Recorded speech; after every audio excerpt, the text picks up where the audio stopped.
আমার অরিজিনাল নাম রুমি আক্তার, আর এখানকার ডুপ্লিকেট নাম হয়েছে ঝুমুর রয়। আচ্ছা, আপনার ঘর পথ? আমার দেশ বাংলাদেশ, বাংলাদেশ, কুমিল্লা ডিস্ট্রিক্ট। আপনি ইয়াত কেনেকে আহিল? এখানে আমাকে বিক্রি করা হয়েছে। আমি একা নয়, আমার সাথে আরও অনেক মেয়েরা ছিল। ওরা কোথায় আছে আমি জানি না, তবে ওখান থেকে আমি পালিয়ে এসেছি, পালিয়ে গুয়াহাটি এসেছি। গুয়াহাটি থেকে এখন আমি কুচবিহার গিয়েছিলাম। কুচবিহার থানাতে স্যার বলল যে স্টেটমেন্ট নিয়েছে। ওরা আমাকে বিক্রি করেছে দিল্লির লোকের কাছে। তো দিল্লি থেকে তো যেভাবে হোক আমি এখানে এসেছি।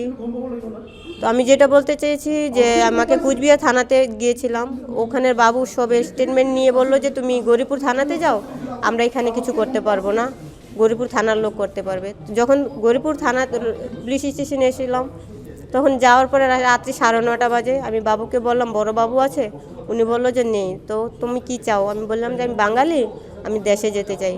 উনি বললো তো আমরা তো জানি না, ওটা কুচবিহার থানাতে জানে। তখন আমি সোজা বললাম বাবু কুচবিহার থানাতে স্টেটমেন্ট নিল, বললো যে গৌরীপুরে যাও। এখন গৌরীপুর থেকে বললেন যে আপনারা কিছু জানেন না, তাহলে কি আমাদের কোনো নিরাপত্তা নেই?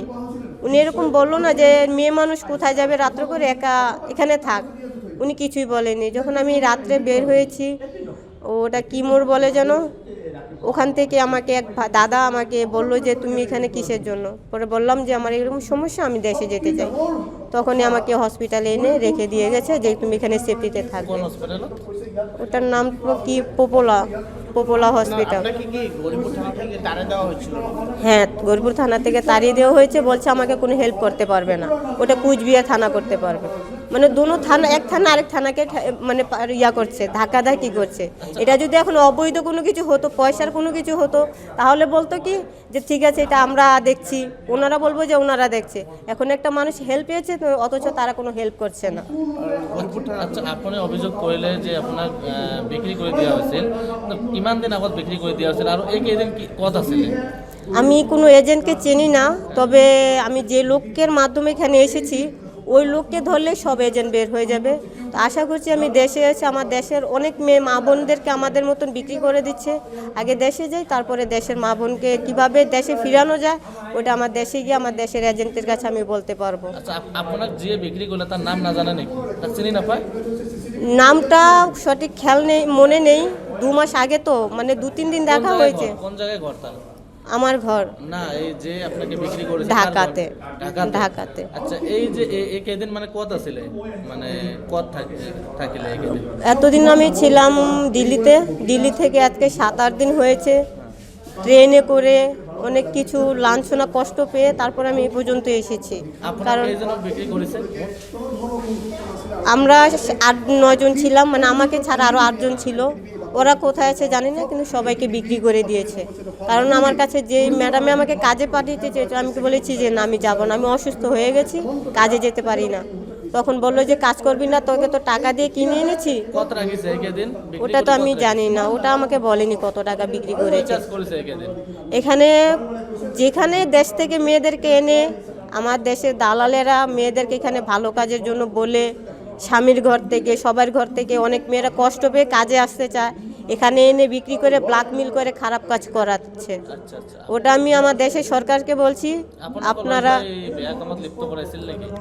আমার সাথে এরকম কিছু হয়নি, তবে আমার অনেক মা বোনদের সাথে হচ্ছে। আমি তো এখন অসুস্থ আছি, অনেক দিন ধরে আমি অসুস্থ আছি। যখন থেকে আমি এখানে এসেছি তখন থেকে আমি অসুস্থ আছি। তারপর আপনি পলাই আসছেন? হ্যাঁ, আমি পালাই আসছি ওখান থেকে আজকে 7-8 দিন হয়। আমি অনেক দিন যাবত কিছু খাইনি, কারণ কাউকে বিশ্বাস করি না। যদি কেউ কিছু খাইয়ে যদি কোথাও নিয়ে যায় মেরে ফেলে, তার জন্য আমি কারো কাছে কিছু খাইনি। গৌরীপুর আরক্ষী এখানে আপনাকে চিকিৎসার জন্য আনা হয়েছে এখানে? না, দাদা হেল্প করে আমাকে এখানে আশ্রয় দিয়েছে হসপিটালে। চিকিৎসা করা হয়েছে এখানে? না, চিকিৎসা করা হয়নি। আমি কোনো কিছু বলিনি যে আমার কোনো শরীরের সমস্যা, আমি কোনো খানা দানা করিনি, কারণ আমি কাউকে বিশ্বাস করি না। এখানে কে এনেছে? এক দাদা এনেছে। পুলিশের স্টেটমেন্ট কি ছিল? পুলিশ কি বলছে তোমাকে? পুলিশ আমাকে সোজা বলেছে আমরা কোনো কিছু করতে পারবো না। গৌরীপুর পুলিশ কি বলেছে তোমাকে? আমরা কোনো কিছু করতে পারবো না, কুচবিহারে যাও। এই কথা বলেছে? হ্যাঁ, কুচবিহার থানা বলেছে। উনি আমার সব স্টেটমেন্ট নিয়েছে, আমার দেশের ঠিকানা এখানকার সব কিছু নিয়েছে। রাতে কটার সময় আসা হয় পপুলার হসপিটালে? পপুলার হসপিটালে রাত্রে 12টার আশেপাশে হবে আমি এখানে এসেছি। তুমি এজেন্টকে কত টাকা দিয়েছিলে? আমি এজেন্টকে চিনি না, যে দালালকে এসেছি ওকে আমি 95,000 টাকা দিয়েছি। কোন বর্ডার দিয়ে আসা হয়েছে? ওটা হবে কক্সবাজার আর সিলেটের মাঝামাঝি কোথাও হবে।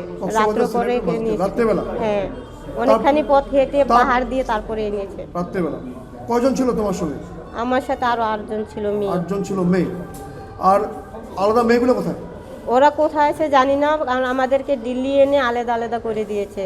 এই কার্ড, আধার কার্ডটা তোমার কে দিয়েছে? আধার কার্ডটা আমাকে আমার দালাল দিয়েছে। তোমার এই আধার কার্ডের নাম কি? ঝুমুর রয়। আর তোমার অরিজিনাল নাম কি? আমার অরিজিনাল নাম রুমি আক্তার। রুমি আমি আক্তারের বাড়ি মুসলিম। কোথায় বাংলাদেশে? বাংলাদেশে কুমিল্লা ডিস্ট্রিক্ট। তোমার কে আছে আর বাংলাদেশে? আমার আপন বলতে কেউ নেই, শুধু আমার একটা মেয়ে আছে। তুমি ধুবড়িতে গৌরীপুরে কেন আসলে? আমি ধুবড়িতে এসেছি। আমি এই ধুবড়ির কিছু মানুষ ছিল ওখানে দিল্লিতে, ওদের কাছে জিজ্ঞাসা করেছি আমি দেশে যাব কি করে। তারপরে সে বলেছে আমাদের ধুবড়িতে কাছেই ভোটার। যে কোনো খবৰৰ বাবে যোগাযোগ কৰক আমাৰ এই নম্বৰত 9181 307 2221।